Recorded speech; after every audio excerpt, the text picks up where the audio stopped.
anak-anak kelas 7. Bertemu lagi dalam mata pelajaran pendidikan agama Kristen bersama Bu Natalia. Dan pada hari ini kita masih membahas bab 1 mengenai indahnya mengampuni. Anak-anak juga bisa baca di halaman 2 sampai halaman yang kelima dalam buku paket yang membahas mengenai indahnya mengampuni. Namun sebelum kita mulai, anak-anak harus siapkan buku catatan, Alkitab, dan juga alat tulis. Kita mau buka dulu dalam doa. Mari kita berdoa. Terima kasih Tuhan buat anugerah dan kebaikan-Mu hingga pada saat ini kami bisa mengikuti pelajaran agama. Semua itu hanya karena anugerah-Mu. Kiranya Kau yang akan pimpin Tuhan pelajaran kami dari awal sampai akhir. Kau yang akan memampukan anak-anak untuk dapat menangkap pelajaran dengan baik. Kau juga yang akan memimpin guru untuk dapat menyampaikan dengan maksimal. Di dalam nama Tuhan Yesus kami berdoa. Terima kasih Tuhan. Amin. Indahnya mengampuni di sini anak-anak bisa lihat ya. Natalia memberi gambar, di sini ada Nelson Mandela dan ada Yusuf ketika dijual dengan saudara-saudaranya. Namun sebelum itu kita mau review materi dulu, materi yang sudah Ibu sampaikan kemarin. Anak-anak masih ingat nggak? Arti kata mengampuni yang berasal dari kata ampun dalam KBBI yang artinya memaafkan dan juga kesediaan memaafkan kesalahan orang lain dan tidak mengungkitnya kembali. Jadi mengampuni berarti tindakan memberi maaf kepada orang lain karena salah atau keliru serta tidak mengungkitnya di kemudian hari. Kemudian ada beberapa kata yang merujuk pada arti mengampuni juga dalam Alkitab di Perjanjian Lama dan Perjanjian Baru, di mana di Perjanjian Lama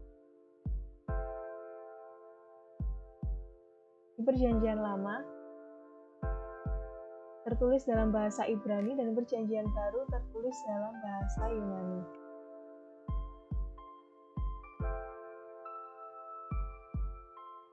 Kemudian, membebaskan diri dari beban kebencian menggantinya dengan damai sejahtera merupakan arti dari pengampunan juga. Merupakan hal yang kita peroleh ketika kita mengampuni. Bukan berarti kita bersedia terluka terus-menerus, seperti Yusuf yang memastikan saudara-saudaranya telah berubah dan dia tidak akan menjadi korban untuk kedua kalinya. Ini akan kita pelajari di materi selanjutnya, bagaimana cara Yusuf menguji saudara-saudaranya. Kemudian,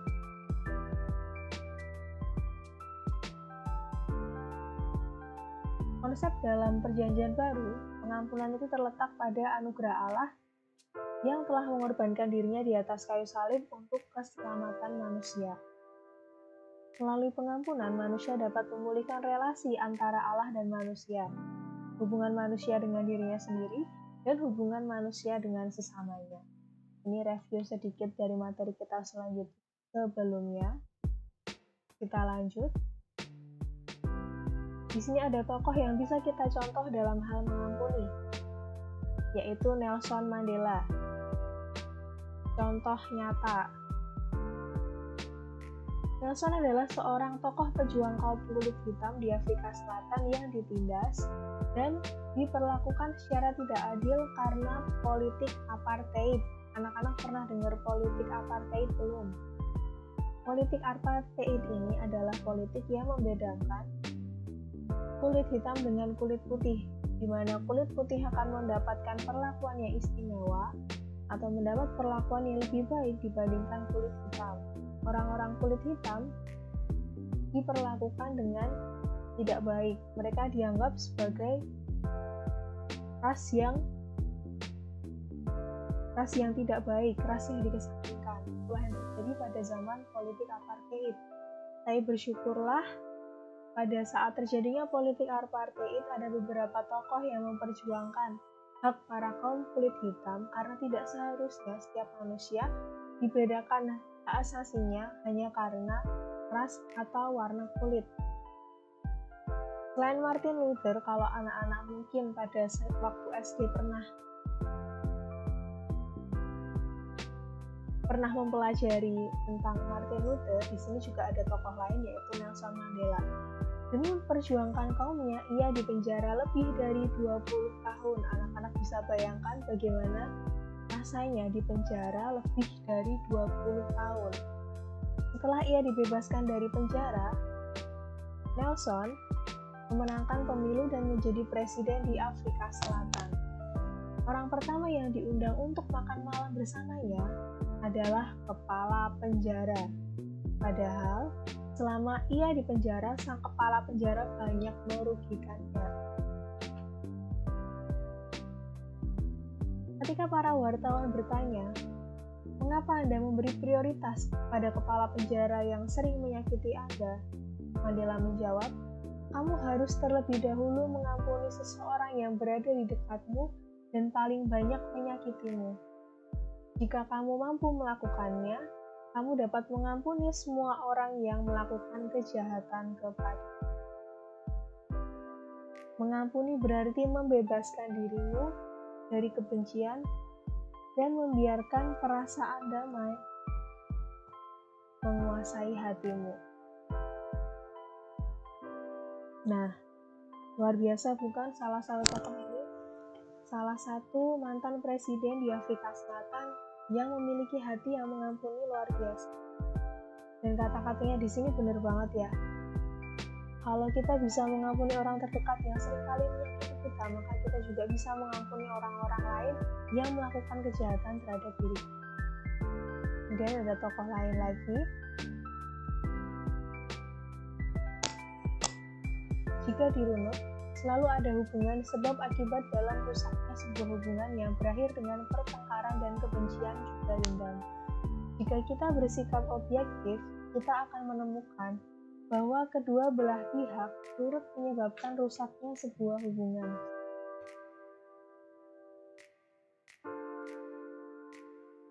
Jadi ketika ada hubungan yang sudah rusak, bisa jadi itu adalah karena kecerobohan dari salah satu atau kedua-duanya.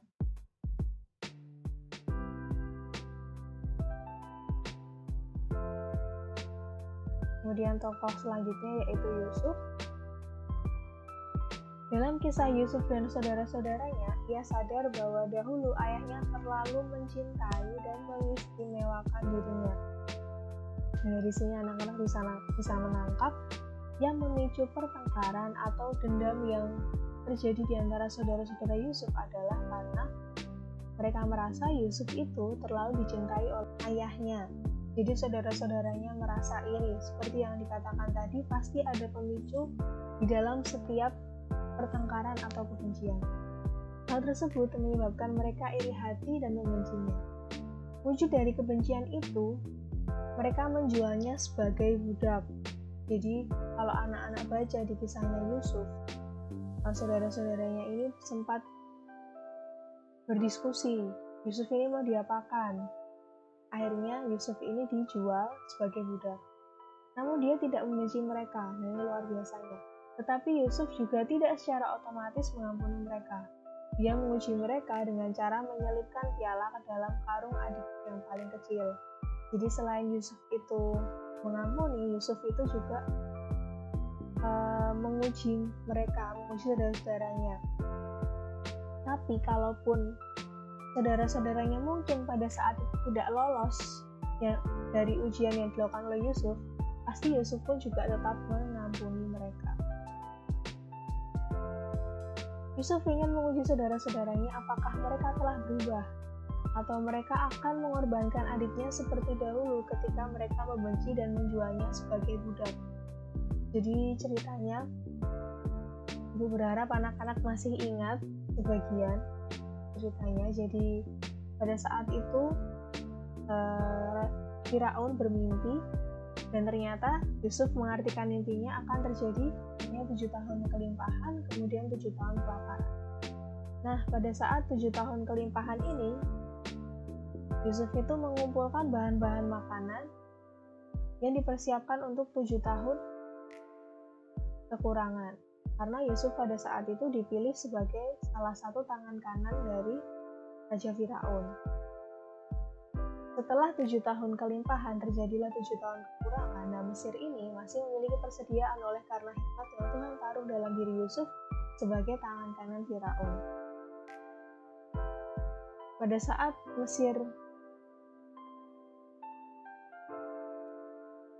Mesir mengalami 7 tahun kekurangan dan mereka tidak kekurangan, banyak orang-orang yang datang ke Mesir untuk mencari bahan pangan. Di antaranya ada saudara-saudara Yusuf ini yang ke Mesir dan mencari bahan pangan. Nah, saudara-saudaranya ini tidak sadar ketika mereka datang, yang mereka hadapi itu adalah Yusuf, saudaranya yang pernah dijual. Setelah mereka membeli bahan-bahan pangan dari Yusuf, Yusuf itu menguji mereka dengan cara memasukkan piala ke dalam karung adiknya, Benyamin, karena Yusuf mau menguji apakah saudara-saudaranya berubah atau masih akan mengorbankan saudaranya sendiri. Dan ternyata saudara-saudaranya telah berubah, mereka membela adiknya Benyamin serta menangisinya. Bahkan kakak tertua rela ditahan untuk menggantikan adiknya.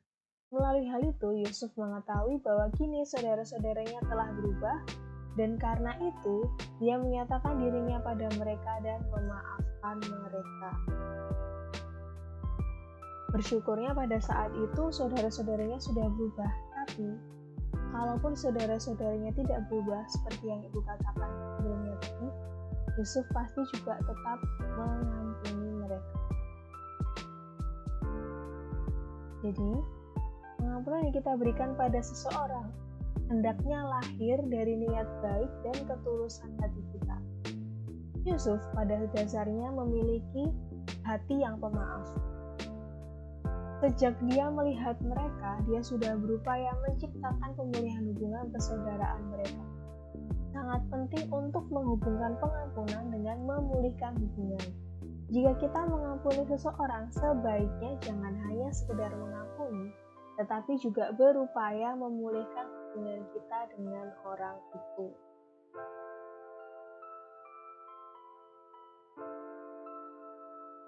Dan yang perlu kita ingat adalah, ketika kita mau mengampuni orang lain, pasti itu adalah perkara yang tidak mudah.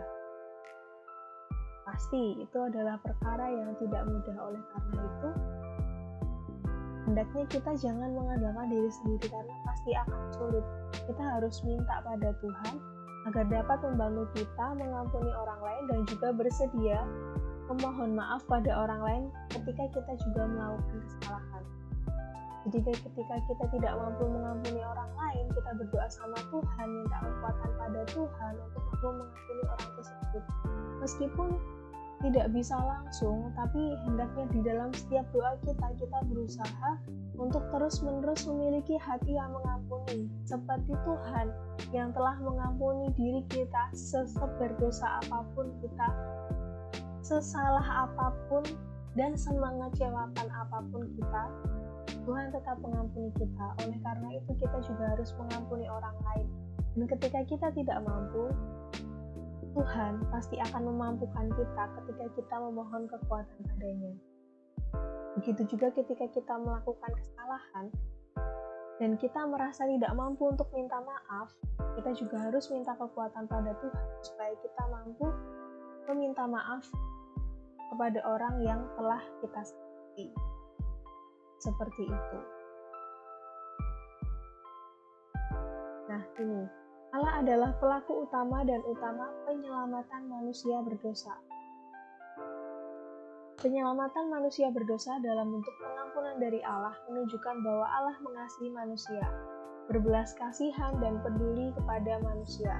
Kita buka bersama-sama dalam Roma 3 ayat 23 sampai 24. Dibuka dulu kitabnya.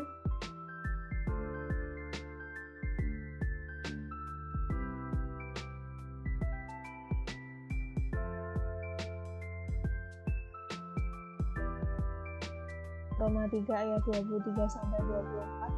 Karena semua orang telah berbuat dosa dan telah kehilangan kemuliaan Allah, dan oleh kasih karunia telah dibenarkan dengan cuma-cuma karena penebusan dalam Kristus Yesus.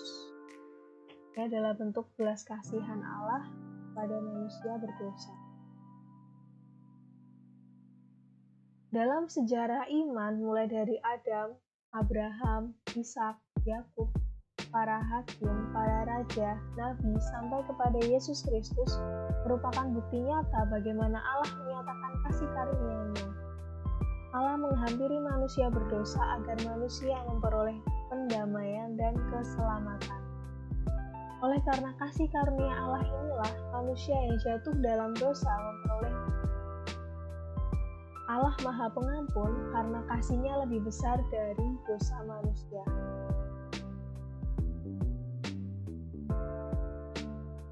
Pengampunan adalah tindakan terpuji. Pengampunan akan membebaskan seseorang dari perasaan atau emosi negatif seperti sakit hati, benci, dan marah, sehingga hubungannya dengan sesama pulih kembali. Hubungan yang sudah dipulihkan ditandai dengan hidup berdampingan dengan rukun.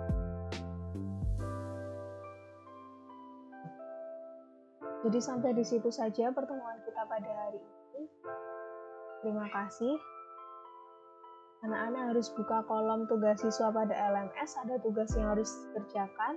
Tugas bisa langsung dikerjakan di aplikasi, kemudian klik simpan jawaban. Kemudian minggu depan ada ulangan harian. Selamat berjuang mengerjakan ulangan harian. Anak-anak bisa mempelajari materi dari yang sudah Ibu sampaikan sebelum-sebelumnya. Tetap jaga kesehatan tubuh dan mental dengan makan makanan bergizi, berolahraga, mengobrol dengan keluarga, dan juga jangan lupa mengobrol kepada Tuhan melalui doa. Kita menutup dulu. Terima kasih Tuhan untuk penyertaan-Mu sepanjang pelajaran hari ini. Oh yang akan lembutkan hati kami, berikan kami hati yang mampu mengampuni seperti Engkau mengampuni kami Tuhan. Berikan kami hati yang berani untuk meminta maaf ketika kami juga melakukan kesalahan. Berkati ulangan harian anak-anak yang dimulai dari hari Senin sampai Jumat. Kau taruh hikmat, kemampuan, kecakapan dalam diri mereka. Dalam nama Tuhan Yesus kami berdoa. Terima kasih Tuhan. Amin. Sampai jumpa.